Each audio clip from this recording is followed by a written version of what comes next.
Pintu teater 1 telah dibuka. Para penonton yang telah memiliki karcis dipersilakan memasuki ruangan teater.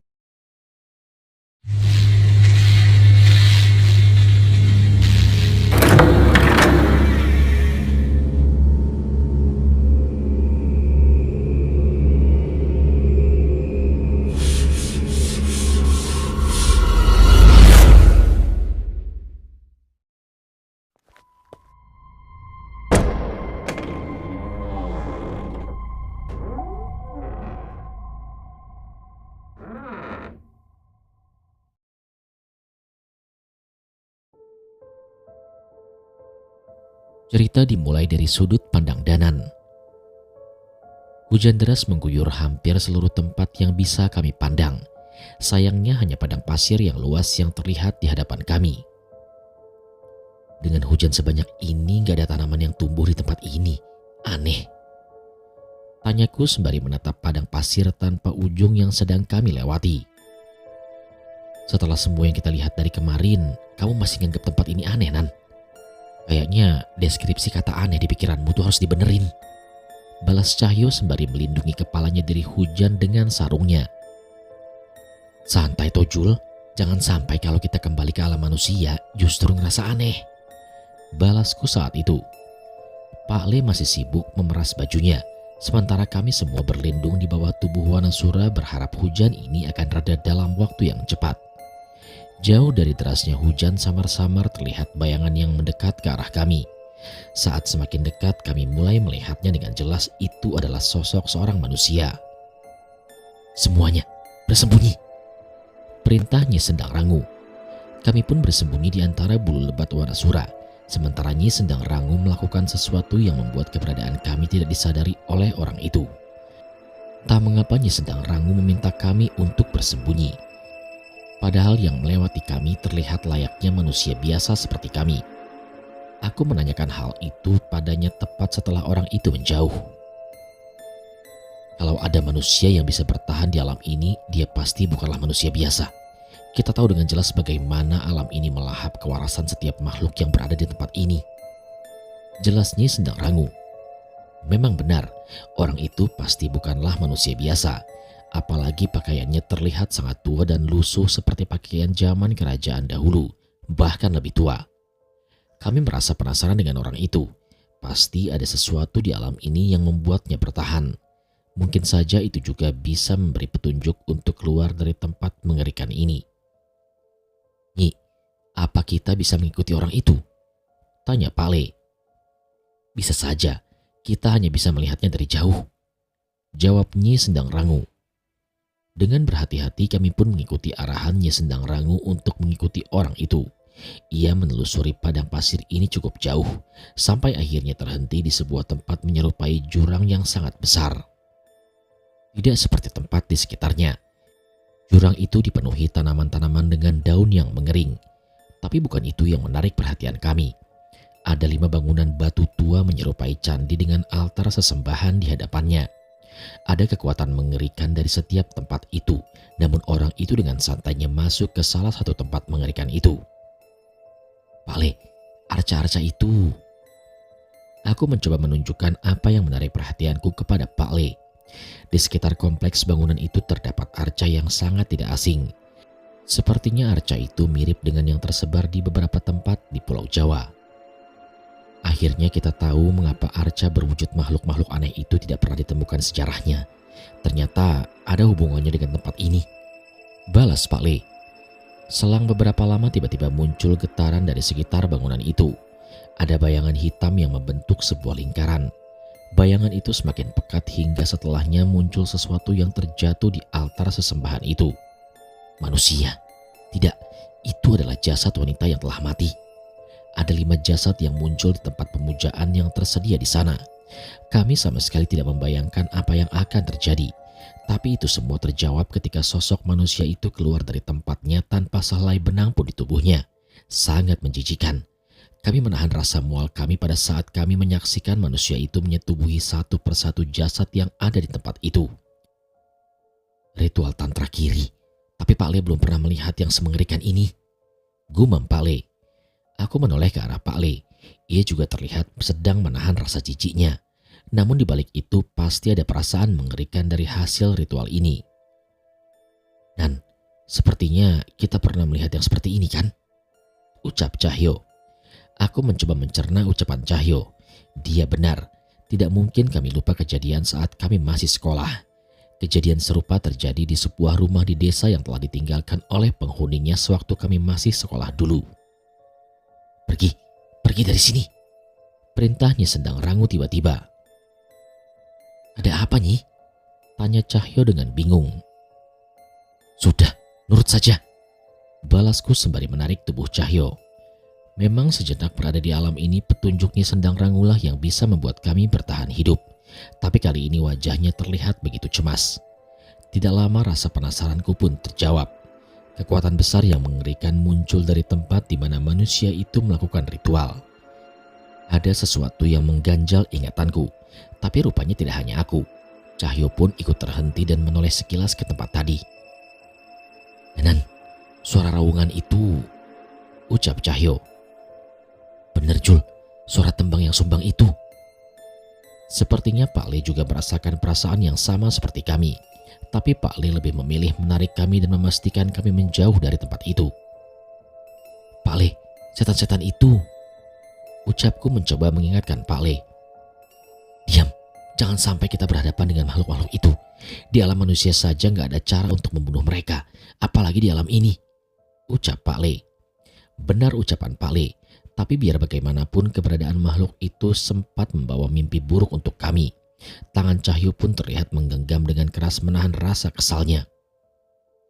"Dadung Kumotro, aku masih ingat namanya, Nan," ucap Cahyo.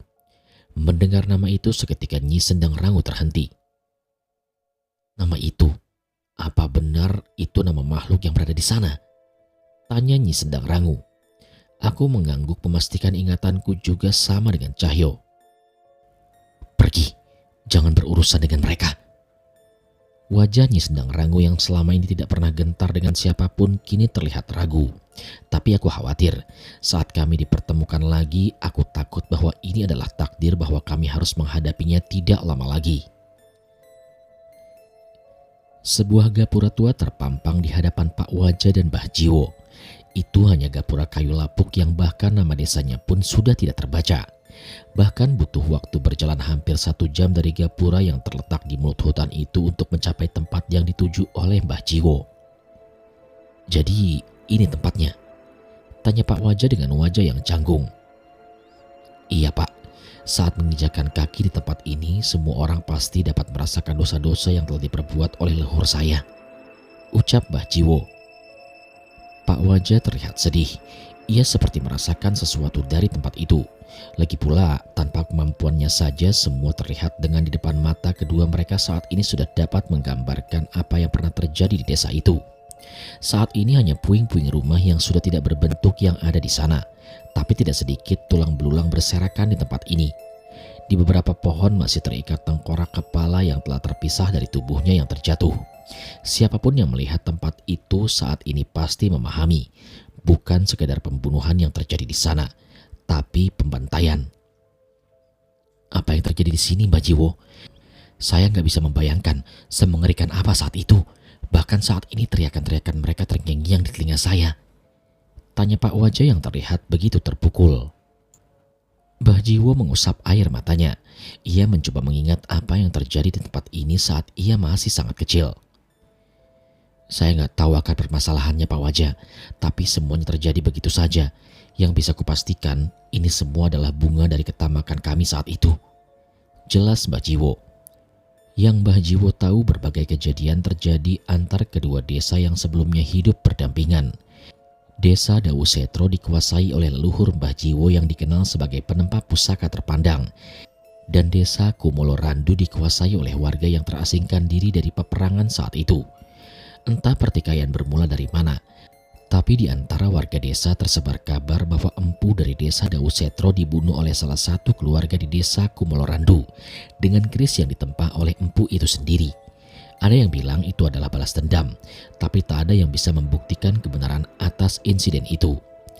Mbah Jiwo pun masuk ke dalam desa sembari mendoakan satu persatu tulang belulang yang ia temui di desa itu. Ada yang bilang, leluhur saya membuat pusaka sakti dari tulang belulang anak kandung seseorang yang meminta dibuatkan pusaka. Entah sadar atau tidak, orang itu pun menyetujuinya. Jelas Mbah Jiwo. Pak Wajah berusaha untuk tidak memotong cerita Mbah Jiwo. Mendengar hal itu, salah satu anggota keluarga lainnya marah dan membunuh leluhur saya yang menempa pusaka itu. Ia pun merampas kitab milik leluhur saya dan menyimpannya di desa Kumolorandu. Sejak itulah leluhur saya tidak henti-hentinya menyerang desa itu untuk merebut kembali kitab itu. Pak Wajah menggeleng.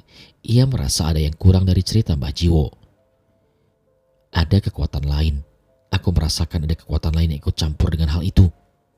Ucap Pak Wajah yang merasakan sisa-sisa residu kekuatan lain di beberapa sisi desa. Mbah Jiwo pun mengangguk. Ia menceritakan bahwa untuk membalas serangan leluhurnya ada sebuah terah yang melakukan ritual terlarang. Ia mempersembahkan 6 buah kepala perempuan untuk mengikat perjanjian dengan sosok yang menyerupai Dewi Ular.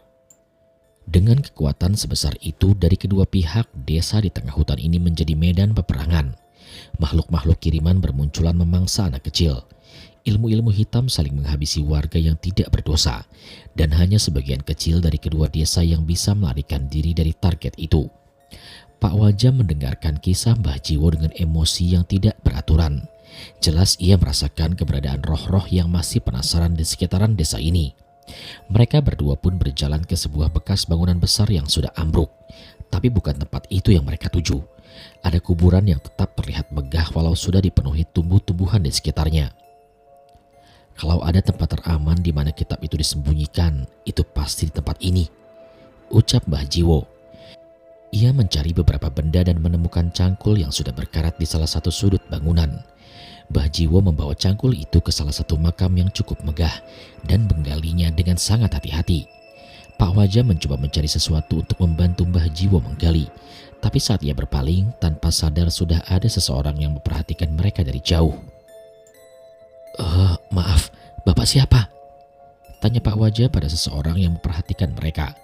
Orang itu tidak menjawab, tapi dari raut wajahnya terlihat amarah yang sangat jelas. Mungkin itu wajar karena ia melihat seseorang membongkar makam di desanya. Itu bukanlah hal yang bisa dibenarkan. Pak Wajah, seharusnya sudah tidak ada manusia yang tinggal di desa ini, ucap Mbah Jiwo yang segera menghentikan pekerjaannya dan menghampiri Pak Wajah. Benar saja, semakin lama mereka memperhatikan orang itu, tiba-tiba hal aneh mulai terjadi. Seketika langit menjadi gelap. Tanaman-tanaman di sekitar mereka menjadi kering dengan tanah yang digenangi dengan darah. Mbah Jiwo, hati-hati, peringat Pak Wajah. Saat itu tempat yang sebelumnya sudah mengerikan ini kini berubah semakin kelam. Angin dingin berhembus menyelimuti mereka berdua bersama suara-suara yang perlahan mendekat.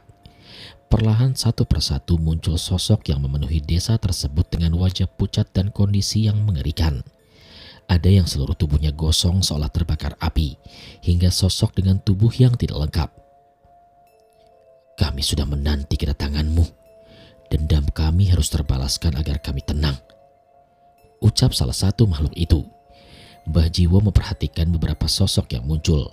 Cara berpakaian, ciri-ciri tubuh yang mereka tunjukkan bahwa mereka adalah warga desa tempat Mbah Jiwo tinggal dulu. Mereka mengincar saya, ucap Mbah Jiwo. Memangnya siapa mereka, Mbah? Tanya Pak Wajah. Mereka adalah warga desa yang mati secara tidak wajar oleh serangan ilmu hitam leluhur saya. Mereka ingin membalaskan darah mereka yang tertumpah, jelas Mbah Jiwo. Tanpa sadar tiba-tiba Mbah Jiwo terjatuh oleh sepasang tangan yang menarik tubuhnya dari dalam tanah. Pak Wajah segera menolongnya dan membantu Mbah Jiwo kembali berdiri. Sayangnya keadaan semakin di luar kendali. Satu persatu jasad manusia terbangun dari tanah tempat mereka berpijak saat ini. Itu adalah jasad manusia yang dikuburkan dengan tidak sempurna. Pak Wajah membacakan mantra yang ia mengerti untuk menenangkan sosok-sosok itu. Beberapa makhluk warga desa itu bisa lenyap, namun yang tersisa masih sangat banyak. Siluman yang telah kalian kirim telah membunuh anakku, ucap sosok setan berwujud ibu yang mencoba mencekik Mbah Jiwo. Apa salah istri saya hingga kau bakar sampai tidak bersisa? Satu lagi roh seorang pria yang wajahnya terbelah mencoba menyerang Mbah Jiwo. Mbah Jiwo tidak melawan. Ia terlihat ragu dengan apa yang akan ia lakukan. Pak Wajah yang sadar dengan keadaan Mbah Jiwo segera mengambil sikap. Ia mengambil sebuah cawan kuning dari tas kainnya dan membacakan mantra sembari beberapa kali mengencitkan cawan itu. Suara itu menggema hingga ke seluruh hutan. Seluruh makhluk yang ada di hutan itu terlihat seperti kesakitan, sementara langit samar-samar seperti pecah dan kembali seperti semula. Secepat mungkin Pak Wajah menarik Mbah Jiwo kembali ke arah mereka datang. "Lari, gak ada yang bisa kita perbuat," perintah Pak Wajah. Mbah Jiwo mengikuti perintah Pak Wajah, namun sesekali ia masih menoleh ke arah makhluk-makhluk itu. Setelah berlari cukup jauh, suasana hutan berubah seperti sebelumnya. Sosok yang menyerang mereka pun menghilang sama sekali. Saat merasakan keadaan sudah mulai aman, mereka pun berhenti dan memutuskan untuk beristirahat di bawah pohon. "Maafkan saya Wajah, ada perasaan bersalah yang membuat saya gak mampu melawan mereka," ucap Mbah Jiwo. "Sudah, gak usah dipikirin Mbah, untuk itulah saya ikut mendampingi Mbah Jiwo," balas Pak Wajah. Mereka pun menarik nafas sejenak dan meminum air perbekalan yang mereka bawa. Terlihat Mbah Jiwo tidak pernah menyangka kalau ia akan menghadapi sesuatu yang berhubungan dengan masa lalunya seperti ini. "Mungkin saya bisa mengambil kesimpulan Mbah," ucap Pak Wajah. "Kesimpulan? Gimana maksudnya?" Ini semua adalah tentang keputusan Mbah Jiwo. Pertama, apakah Mbah Jiwo tega dengan sosok-sosok korban leluhur Mbah Jiwo? Dan kalaupun iya, yang kedua, apa Mbah Jiwo akan menggunakan kitab perlarang itu? Semua keputusan itu tentang Mbah Jiwo. Jelas Pak Wajah. Mbah Jiwo benar-benar memikirkan ucapan Pak Wajah. Ia tahu betul itu adalah dilema dari perasaannya. Ia berdiri menatap desa itu dari kejauhan dan mencoba membayangkan semua kemungkinan dari keputusan yang akan ia ambil. "Wajah, bila saya mengambil kitab itu dengan paksa dan menggunakannya, apa saya juga akan menjadi setan seperti leluhur saya?" tanya Mbah Jiwo. Pak Wajah ikut berdiri dan berjalan ke sisi Mbah Jiwo. "Di ajaran yang saya dalami, hitam dan putih akan selalu ada dan akan selalu menyeimbangkan. Untuk mencapai titik ini, entah sudah berapa dosa yang telah saya perbuat. Saya yakin Mbah Jiwo sudah ditakdirkan untuk mengambil keputusan yang tepat," ucap Pak Wajah. Mbah Jiwo kembali menarik nafasnya dan menggunakan hatinya. Bersama dengan itu, ia merasakan telepon genggamnya bergetar. Ia pun mengeluarkannya dari tas dan memandangnya. Ada sebuah pesan yang tertulis di layarnya. "Mbah, lagi di rumah nggak? Jaga kesehatan ya. Obat rematiknya jangan lupa diminum. Rumah sudah kami beresin. Kalau sudah pulang, info ke kami ya." Tertulis di sana Ismi, Dimas, dan Rumi. Sontak mata Mbah Jiwo berkaca-kaca. Ia kembali memasukkan telepon genggamnya dan menarik nafas dalam-dalam. "Semoga keputusan saya tepat," ucap Mbah Jiwo sembari kembali berjalan ke arah desa itu. Pak Wajah terlihat tersenyum dan mengikuti langkahnya dari belakang. Cerita kini berubah sudut pandang menjadi sudut pandang Dirga. Sebuah cerita yang sulit dipercaya terdengar dari seorang nenek yang berasal dari Terah Biryasono. Ia memperkenalkan diri dengan nama Kanjeng Sarwinah Biryasono. "Kanjeng Sarwinah benar-benar pernah bertemu dengan Mas Cahyo bertahun-tahun yang lalu?" tanya Guntur. "Kalau kalian panggil saya saja Mbok Sar, tidak hanya Cahyo, saya juga bertemu Danan dan Pak Lenya," jelas Mbok Sar. Ia menceritakan tentang hal yang sulit dipercaya. Saat itu ia hampir mati untuk menjadi tumbal ritual sosok dukun nenek tua di pabrik gula. Kelima saudaranya sudah mati, namun Cahyo menemukan Mbok Sar dan menolongnya. "Dengan mantra yang kuketahui dan darah dari jasad saudara saya, kami pun mengembalikan iblis-iblis itu ke tempat asalnya. Seharusnya saya juga ikut terbawa ke alam itu, tapi entah mengapa hal itu tidak terjadi," jelas Mbok Sar. "Tapi sejak saat itu, saya mencoba mencari penyebab hal itu. Setidaknya untuk mengantisipasi bila ada kejadian serupa, kami tidak harus mengorbankan nyawa," tambah Mbok Sar. Mendengar ucapan itu, kami pun menjadi bersemangat. "Berarti ada cara untuk mengembalikan Mas Cahyo dan yang lainnya tanpa harus mengorbankan nyawa dari keluarga Mbok Sar?" tanya Guntur dengan semangat. Kemudian Mbok Sar menggeleng. "Memang ada caranya, tapi belum tentu bisa kita lakukan," jawab Mbok Sar. Sontak wajah kecewa kembali terpampang di antara kami. Tapi tidak dengan Nyai Jambrong. Ia terus menatap Mbok Sar seolah masih mengetahui ada hal lain yang diketahui oleh Mbok Sar. "Dasar nenek tua, sudah ceritakan saja rencanamu," ucap Nyai Jambrong. "Kau itu nenek peot tidak sabaran. Setidaknya biarkan anak-anak muda ini berpikir dulu," balas Mbok Sar. Mengetahui rencananya dibongkar oleh Nyai Jambrong, Mbok Sar pun menceritakan sesuatu yang sepertinya memang disiapkan untuk kedatangan kami. Terah Piryasono sudah ada sejak beratus-ratus tahun yang lalu. Saat kembalinya Raden Cokro dari Jagat Segoro Demit, ia terus meminta keturunannya untuk mencari cara agar bisa menghapuskan kutukan ini. Cerita Mbok Sar. Semakin dalam, ia bercerita bahwa leluhur keluarga Piryasono sempat menemukan beberapa keturunan khusus yang lahir setiap Rabu Kliwon. Beberapa dari mereka dirasakan tidak terkait dengan Jagat Segoro Demit, namun mereka masih bisa menghubungkan kedua alam ini. Hanya saja tubuhnya tidak akan ikut terbawa ke sana. "Lantas, di mana orang itu, Mbok Sar?" tanya Mas Jagat. Mbok Sar menghela nafas, sepertinya ia bersiap menerima rasa kecewa kami. "Sudah lebih dari 3 keturunan tidak ada yang lahir pada weton itu," ucap Mbok Sar. "Lalu Mbok Sar sendiri?" tanya Mas Jagat. "Bukan, yang terjadi pada saya bukanlah hal yang wajar," jawabnya. Aku masih terus memperhatikan cerita Mbok Sar. Pasti ada alasan ia menceritakan hal itu kepada kami. Tapi leluhur saya sudah bersiap. Mereka membuat pemakaman khusus untuk anggota keluarga yang lahir pada Rabu Kliwon. Memang ada keanehan terhadap jasad mereka. Mungkin saja hal itu bisa berguna bila dipertemukan dengan sesuatu yang sedang diambil oleh teman kalian, jelas Mbok Sar. Teman. Dari ucapan Mbok Sar, aku tergambar tentang Mbah Jiwo dan Pak Wajah yang mencari kitab terlarang milik leluhur Mbah Jiwo. "Kenapa Mbok Sar bisa tahu tentang hal itu semua?" tanya Guntur. "Dia itu cenayang, jangan dinilai dilihat penampilannya saja," ucap Nyai Jambrong. "Kalau begitu, bagaimana kalau kita langsung ke pemakaman saja? Mungkin kita bisa mendapatkan petunjuk," ajak Mas Jagat. Mbok Sar menatap Mas Jagat. Ia tidak langsung menjawab dan malah berdiri dari tempat duduknya. "Pemakaman itu sudah seperti harta karun bagi beberapa dukun. Saat ke sana kalian pasti akan berhadapan dengan beberapa hal yang sangat mengerikan. Mereka mencoba menembus pelindung yang dibuat oleh leluhur kami. Bahkan sudah berpuluh-puluh tahun tidak ada keluarga kami yang berani ke sana," jelas Mbok Sar. Ia berjalan kembali sembari membawa sebuah tempayan air. Guntur berdiri membantunya membawakan dan mendekat ke arah kami bersama satu buah jerigen yang berisikan air. "Itu buat apa, Mbok?" tanya Guntur. "Selain hal itu tadi, ada juga yang ingin kutunjukkan dulu kepada kalian sebelum kita pergi," tambah Mbok Sar. Ia meletakkan tempayan itu di tengah-tengah kami dan menuangkan air dari jerigen itu ke tempayan. Beberapa rupa kembang ia masukkan ke dalamnya dan ia biarkan mengambang. Ia pun menggigit jarinya sendiri dan meneteskan darahnya ke tempat itu. "Tadi saya cerita kalau ada dari terah kami yang bisa mengendalikan kesadaran kami di jagat alam gaib.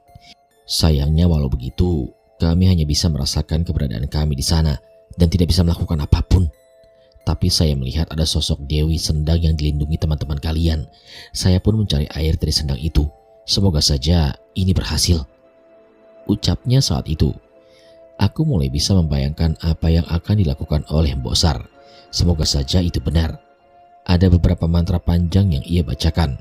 Ucapan mantranya ia bacakan sembari meneteskan darah pada air. Dan anehnya darah itu membentuk sebuah aksara yang mengambang di air itu. Saat itu suasana di ruangan berubah menjadi berbeda. Entah aku tidak dapat merasakan apakah ini baik atau buruk, tapi aku tahu pasti ada perubahan di dalam air dari tempayan itu. Air yang sebelumnya memantulkan wajah kami kini mulai berubah menunjukkan sebuah tempat menyerupai padang pasir. Bersama dengan perubahan itu, Mbok Sar menjadi terdiam seolah tubuhnya tidak memiliki kesadaran kembali. "Nyi, kenapa berhenti?" Samar-samar terdengar suara Mas Cahyo dari arah tempayan. "Saya merasakan sesuatu. Tunggu sebentar." Kali ini suaranya Sendang Rangu yang terdengar. Kami semua melihat pantulan keberadaan Mas Danan dan yang lainnya dari tempayan itu. Mereka semua terlihat kumal dengan pakaian yang kini mulai lusuh. "Mas Danan?" Teriakku mencoba memanggil, namun sepertinya mereka tidak bisa mendengar. Hanya suaraku yang bisa terdengar oleh mereka, ucap Mbok Sar tiba-tiba.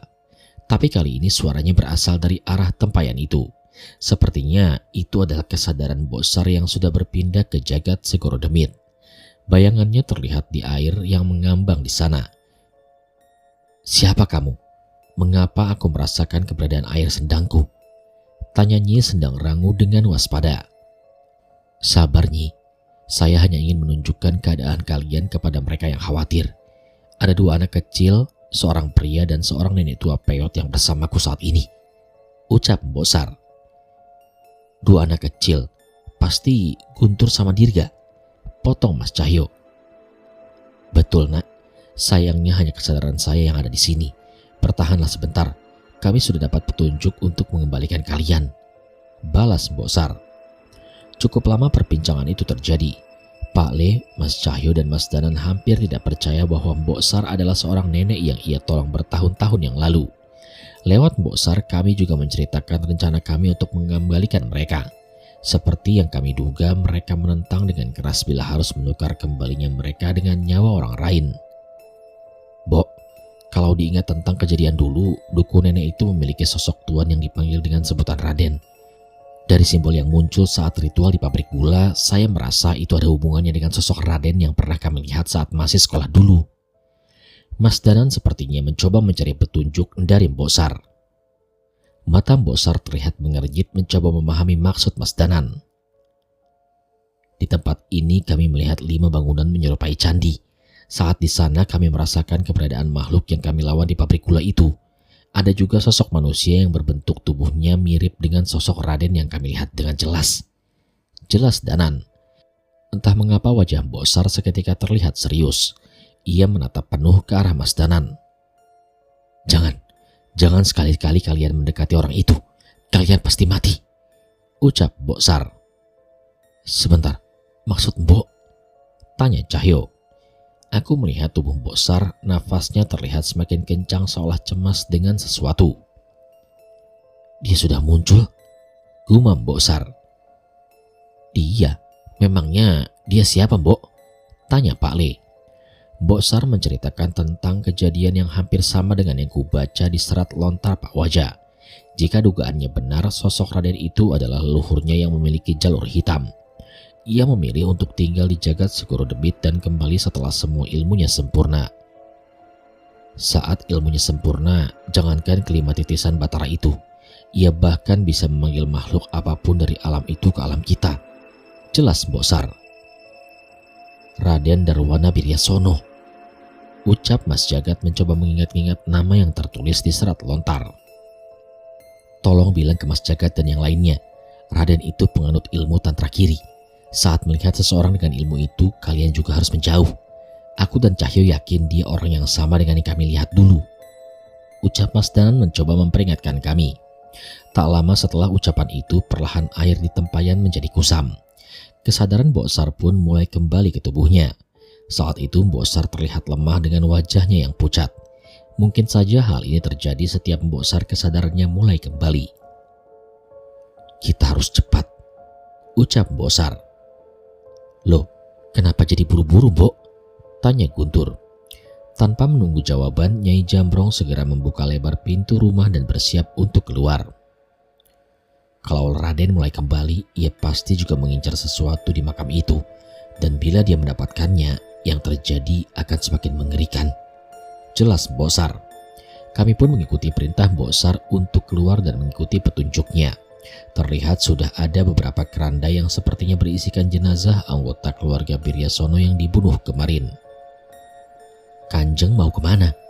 Mereka yang membunuh saudara kita mungkin masih berada di sekitar sini, ucap salah satu abdi Mbok Sar. Sudah, kalian tenang saja. Orang-orang ini lebih mampu melindungi saya daripada kalian. Kalian tolong jaga murni, jangan sampai traumanya berkepanjangan, perintah Mbok Sar.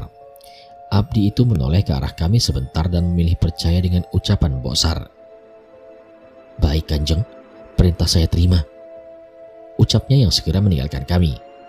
Tak ada yang salah dari ucapan abdi tersebut. Dari sini pun aku sudah merasakan ada yang mengintai kami dari jauh.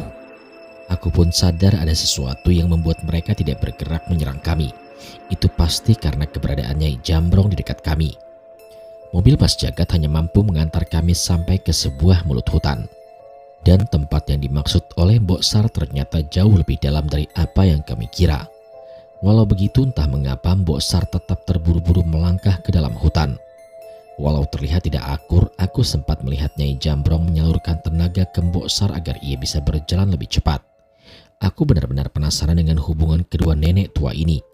Setelah melewati hutan-hutan yang lebat, kami terhenti tepat di hadapan sebuah pintu goa yang menurutku cukup kecil.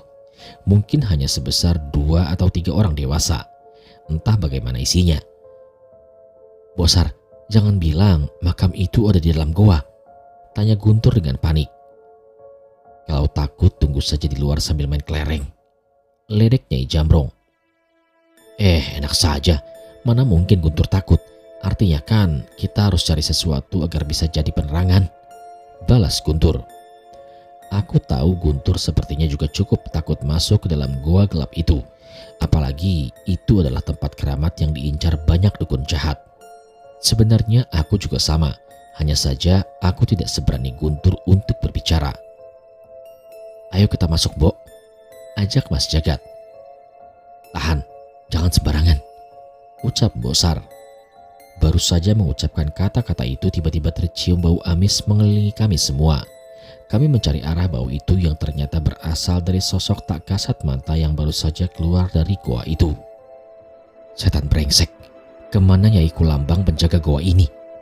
teriak Bosar pada sosok yang baru saja menunjukkan wujudnya kepada kami. Makhluk hitam besar dengan 3 kali tubuh manusia biasa. Bau mayat tercium dari seluruh tubuhnya. "Mundur, dia bukan debit biasa. Ada pusaka kuno di dada dan pergelangannya," perintah Mas Jagat. "Buto lemah itu sudah mati. Sekarang Raden yang menguasai tempat ini. Aku Yai Bayuwono yang menggantikannya," ucap makhluk itu. Mbok Sar terlihat panik. Ia melihat ke arah sekeliling dan mencoba mencari sosok Yai Kulambang yang kuduga adalah pelindung wilayah ini. "Nyai, tolong Nyai," pinta Mbok Sar pada Nyai Jambrong. Nyai Jambrong melangkah ke depan mengarah ke makhluk yang mengaku bernama Yai Bayuwono itu. "Ah, kowe utang maneh karo aku," ucap Nyai Jambrong yang segera berlari menerjang ke arah makhluk itu. Ia melilitkan butiran kalung di tangannya sembari membacakan mantra. Melihat hal itu, Guntur pun mengikat sebuah sarungnya dan mengikuti Nyai Jambrong dari belakang. Guntur mencoba menyerang kaki makhluk itu yang sebesar tubuhnya. Sayangnya serangannya tidak cukup kuat untuk menggoyahkannya. Tapi berbeda dengan Nyai Jambrong. Dengan sekali pukulan, makhluk itu pun terpukul mundur. "Aku tidak punya waktu berurusan dengan kalian," teriak setan itu yang segera memukulkan tangannya ke arah Nyai Jambrong. Tapi seperti yang kami duga, Nyai Jambrong mampu menghindari serangan itu dengan mudah. Sayangnya bukan itu masalah utamanya. Bau menyengat tercium dari pusaka yang terletak di dada makhluk itu. Baunya semakin menjijikkan hingga membuat kami tidak bisa bernafas. Bahaya. Mas Jagat memasuki pertempuran. Ia membacakan ajian pelindung muksa pangreksa yang untuk menghindari kami dari ilmu pusaka makhluk itu. Namun ternyata itu tidak berdampak banyak. "Sudah, kalian mati saja. Aku malas melayani kalian," ucap makhluk itu. Tanpa bisa mengatur nafasnya, Nyai Jambrong terlihat semakin lemah. Mas Jagat kembali ke arahku sebentar dan membisikkan sesuatu.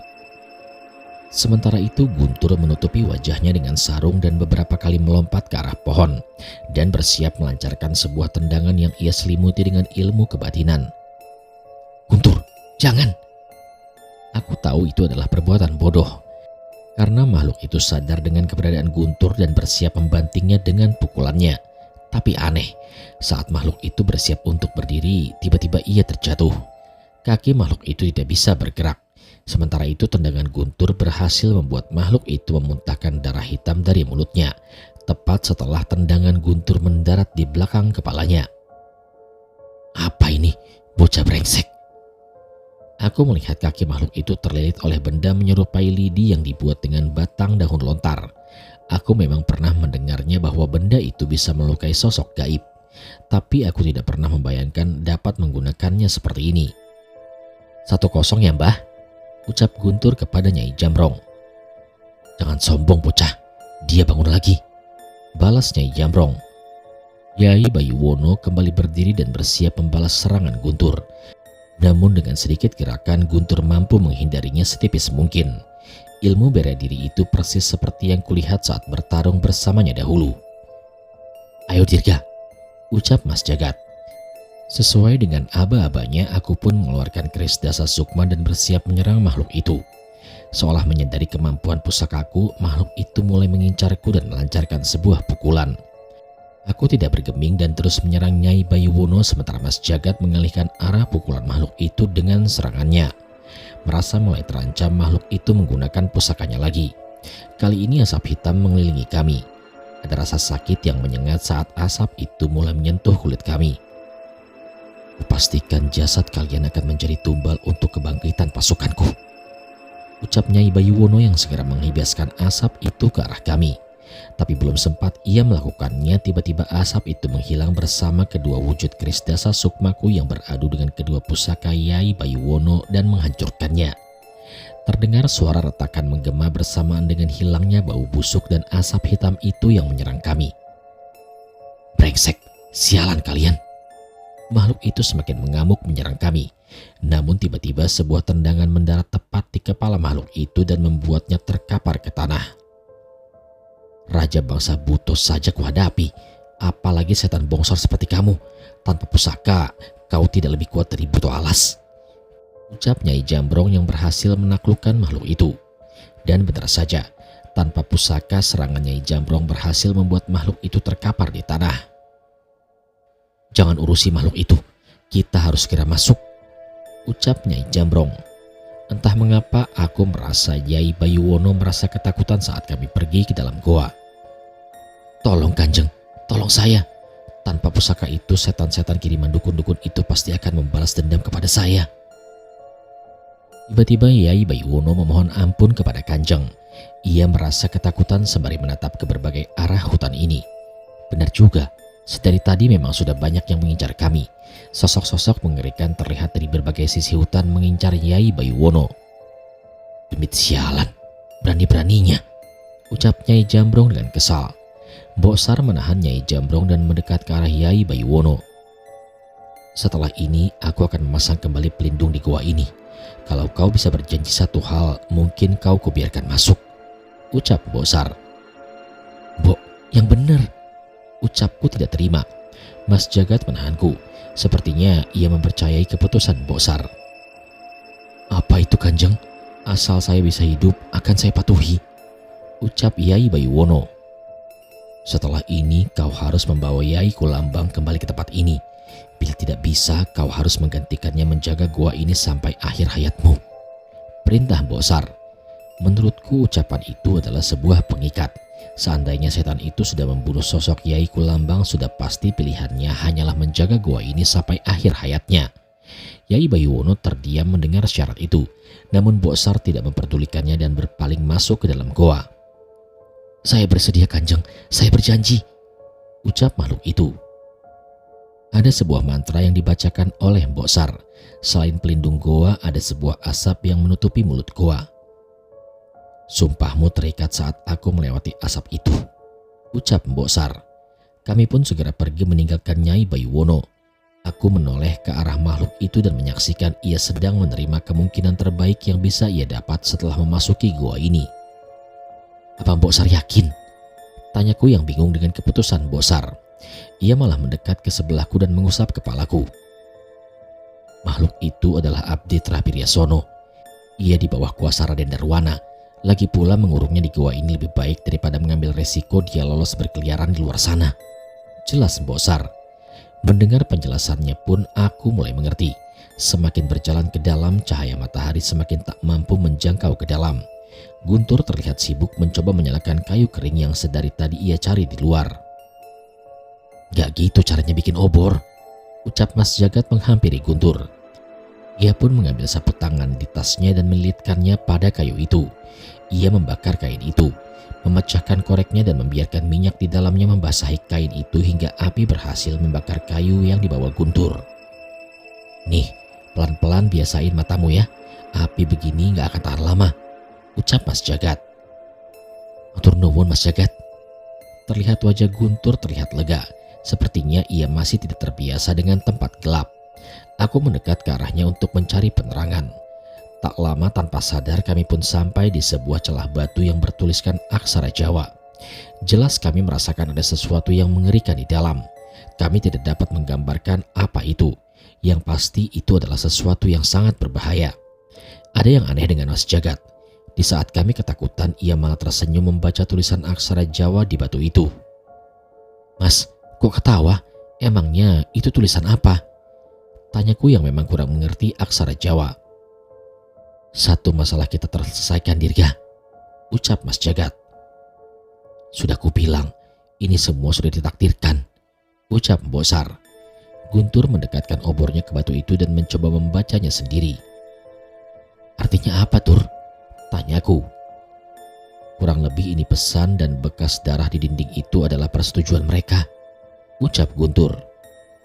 Aku masih gak ngerti isi pesannya apa memangnya, tanyaku.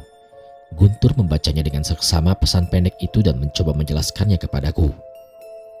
Apabila jasad kami yang telah mati bisa berguna untuk mereka yang masih hidup, itu adalah penghargaan tertinggi.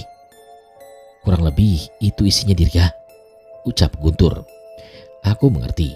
Dengan adanya pesan ini mungkin saja Mbah Jiwo lebih tenang untuk membuat pusaka yang memang dibutuhkan untuk menyelamatkan Mas Danan dan yang lainnya. Aku menoleh ke arah Mas Jagat dan makin bersemangat. Tetapi ia malah memegang kepalaku dan menolehkannya ke arah dalam celah gua itu. Jangan senang dulu. Kita harus cari cara untuk menghadapi siapapun yang ada di dalam itu, ucap Mas Jagat.